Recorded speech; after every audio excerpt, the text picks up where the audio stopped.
오늘은 10월 15일 욥기 8장 1절부터 7절까지 말씀입니다. 지금까지 엘리바스의 이야기를 욥이 듣고 반박하는 이야기였다면 이제는 두 번째 친구였던 빌닷이 듣고 있다가 욥에게 또 비난하기 시작합니다.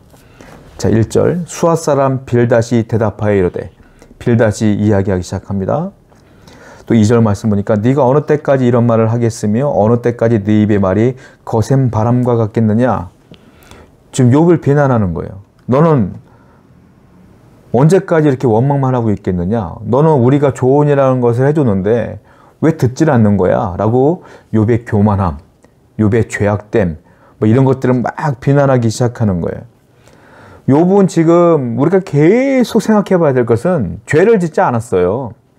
마귀가 너무 의인이다 보니까 그를 무너뜨리기 위한 시험인 거잖아요.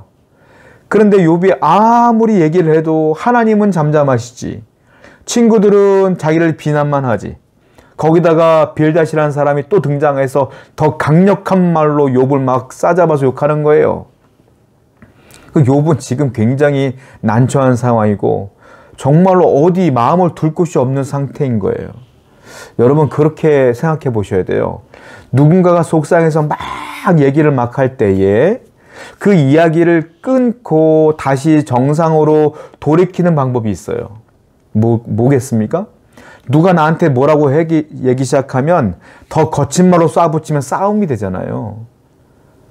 성도가, 교회가 정말 아름다워지려면은 누가 어떤 사람이 이성을 잃고 어떤 행동을 할 때에 똑같이 이성을 잃고 덤벼들면 싸움이 나요. 그럼 교회가 분란이 크게 나는 거야. 그럼 어떻게 돼요? 한 사람은 그 얘기를 듣고 유순하게 대처해야 돼. 유순하게. 성경을 볼까요? 이런 말이 있어. 잠언 15장 1절. 유순한 대답은 분노를 쉬게 하여도 과격한 말은 노를 격동하느니라. 유순한 대답. 부드러운 대답. 욥이 그렇게 원망하고 하나님께 나아갈 때 욥이 지금 이성을 잃었구나. 욥이 얼마나 힘들면 그럴까라고 생각하고 친구들이 옆에서 등을 두들기면서 욥아 그러면 안 돼 하고 유순하게 대답을 유도해야 되는데 막 거기다가 같이 쏴붙이니까 욥은 막 울부짖을 수밖에 없는 상태가 되는 거예요. 사랑하는 성도 여러분, 우리 교회는 큰 소리가 나지 않길 바랍니다. 항상 유순하게, 부드럽게, 온유하게 서로 대화해 나갈 때 교회가 아름다워지고 성도와 성도의 관계는 정말로 좋은 관계로 유지되지 않겠습니까? 그것이 필요하다라는 거죠. 자, 3절 말씀 볼까요? 3절을 보면 자, 빌닷이 아주 원론적으로 맞는 말만 해요. 그런데 이 대상이 욥이라는 게 좀 문제가 돼요. 욥은 죄를 지은 게 아니거든요. 근데 빌닷은 선입견을 갖고 있어요. 욥은 죄를 졌어. 이 고난은 하나님의 심판이야 라는 결론을 자기가 만들어놨어요. 그러니까 말은 원론적으로 맞는 이야기지만 욥에게는 하나도 안 맞는 얘기를 해요. 3절 하나님이 어찌 정의를 굳게 하시겠으며 전능하신 이가 어찌 공의를 굳게 하시겠느냐. 이 말은 무슨 말이냐. 하나님은 정의로운 분이고 공의로운 분인데 왜 너한테 심판이 있고 어려움이 있어?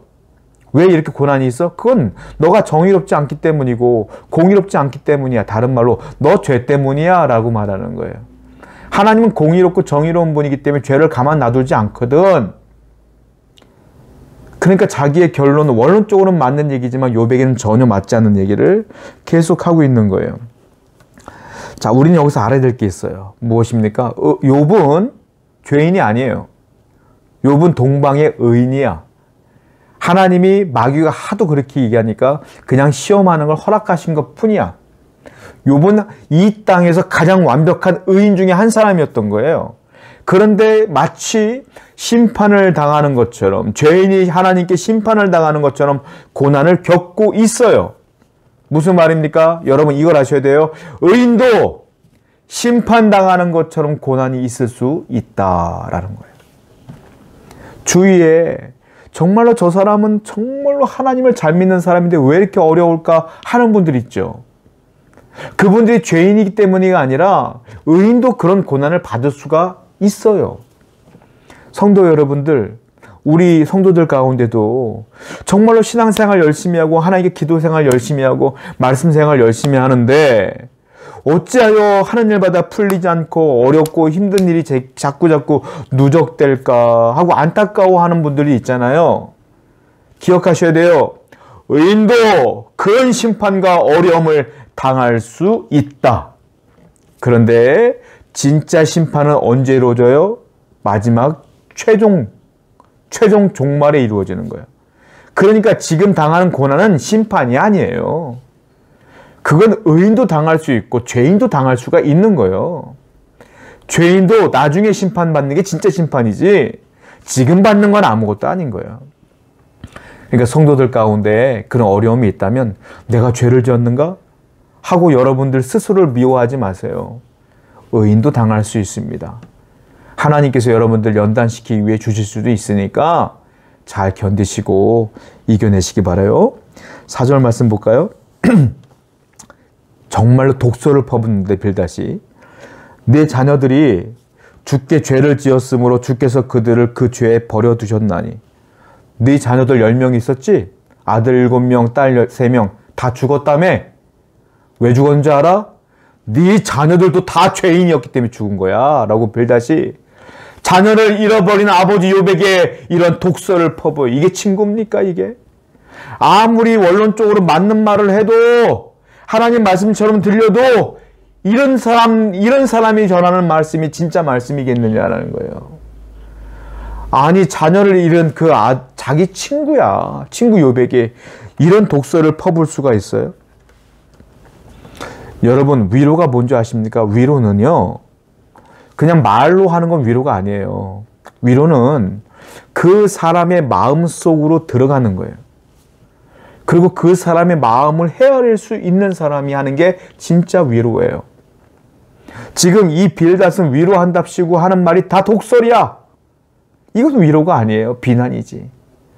여러분 성도가 서로를 위로해 줄 때는 그 사람의 마음속으로 들어갈 줄 알아야 돼. 그리고 그 심정을 서로 느낄 줄 알아야 돼. 그래야 진짜 눈물이 나고 함께 위로가 되는 거예요. 그러니까 위로는 아무나 할 수 있는 게 아닙니다. 사랑하는 성도 여러분, 누가 어려움을 당하면 함부로 원론적으로 맞는 말을 하지 마세요. 그냥 하고 싶은 말이 있어도 그냥 가만히 계셔. 그리고 가능하면 그 슬픔을 동감해 주시고 공감해 주시고 그 속으로 들어가서 그 사람의 마음을 헤아려 줄 줄 아는 위로자가 진짜 위로자가 되는 거예요. 우리 서로가 그런 위로자가 되어야 될 줄로 믿습니다. 7절 말씀 보니까 아주 유명한 말씀이 있어요. 가게마다 걸어놓는 유명한 말씀 뭡니까? 7절 네 시작은 미약하였으나 네 나중은 심히 창대하리라. 누가 한 말인 줄 아세요? 빌닷이 한 말이에요. 지금 독서를 퍼붓는 빌닷이 욥에게 한 말이에요. 내 시작은 미약하였으나 네 나중은 심히 창대하리라. 이 좋은 말이겠어요? 그래서? 좋은 말이 아니에요. 무슨 말이냐? 사람들은 가게에다가 이걸 다 걸어놔. 왜 걸어놔요? 네 시작은 미약하였으나 네 장은 창대. 그러니까 돈 잘 벌라고 더 걸어놔. 이건 축복의 말씀이 아닙니다, 여러분. 이 말씀은 욥아, 빨리 회개해. 너가 지금은 고난 중에 있지만 네가 회개하고 나가면 나중에 괜찮아질 거야 라는 의미로 한 말이 네 시작은 미약하였으나 네 나중은 심히 창대하리라 이렇게 말한 거예요. 근데 이거를 현대 성도들은 왜곡해서 듣죠. 이건 축복에 관한 말씀이야. 내가 비록 지금은 가난해도 나중에 부자가 될 수 있어 라고 가게에다 막 걸어놔. 사업장에다 막 걸어놔. 가정에다 막 걸어놔. 말씀의 왜곡입니다, 여러분. 심각한 왜곡이에요. 이 말씀은 회개를 촉구하는 말씀이에요. 축복의 말씀이 아니란 말이에요. 그걸 분명히 알아야 돼. 저는 이 엘리바스라든지 빌닷이라든지 하는 말씀들이 전부 다 욥을 비난하는 말이고 욥을 회개시키려고 하는 말이잖아요. 그러니까 사람들은 이 말씀을 다 읽을 필요가 없다고 말하는 분들도 있어요. 그렇지 않습니다. 하나님께서 이 말씀을 다 성경에 실어놓은 이야기는 원론적으로는 다 맞는 말이기 때문에 그래요. 욥에게만 안 맞는 말이지 우리에게는 다 맞는 말인 거야. 그러니까 이 말씀들도 전부 다 우리가 듣고 이해하고 그대로 살아가야 되는 하나님의 말씀인 거예요. 그러니까 여러분들 욥기서 읽을 때 친구들이 한 말씀은 다 스킵하고 다 없애버리고 다른 말만 읽으면 안 돼요. 친구들이 한 말씀들도 전부 다 원론적으로 맞는 말이고 하나님의 말씀이에요. 다만 다시 말씀드리지만 욥에게만 안 맞는 말씀이다. 그리고 특별히 이 말씀, 네 시작은 미약하시으나 네 나중은 심히 창대하리라. 이것도 왜곡이라는 것을 분명히 알아서 여러분들이 항상 하나님 말씀을 바르게 읽고 바르게 이해할 수 있는 훈련을 하셔야 돼요.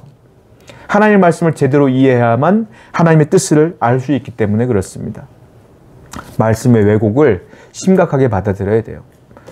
여러분, 오늘도 어렵고 힘들지만 또한 힘들어하는 누군가가 있다면 위로해 주시고 기도해 주시며, 또한 죄를 지은 누군가가 있다면 회개를 촉구하여 함께 우리가 합력하여 하나님의 은혜 가운데 거할 수 있기를 바랍니다. 기도하겠습니다. 하나님, 오늘도 말씀을 통하여 우리가 진리를 깨닫기를 원합니다. 언제나 하나님의 위로자가 되어서 어려운 또한 힘든 길을 걷고 있는 사람들을 위로할 줄 아는 진정한 위로자가 될 수 있도록 인도해 주시고, 언제나 말씀을 있는 그대로 받아들일 수 있는 순종의 마음도 허락하여 주옵소서. 예수님의 이름으로 기도드렸습니다. 아멘.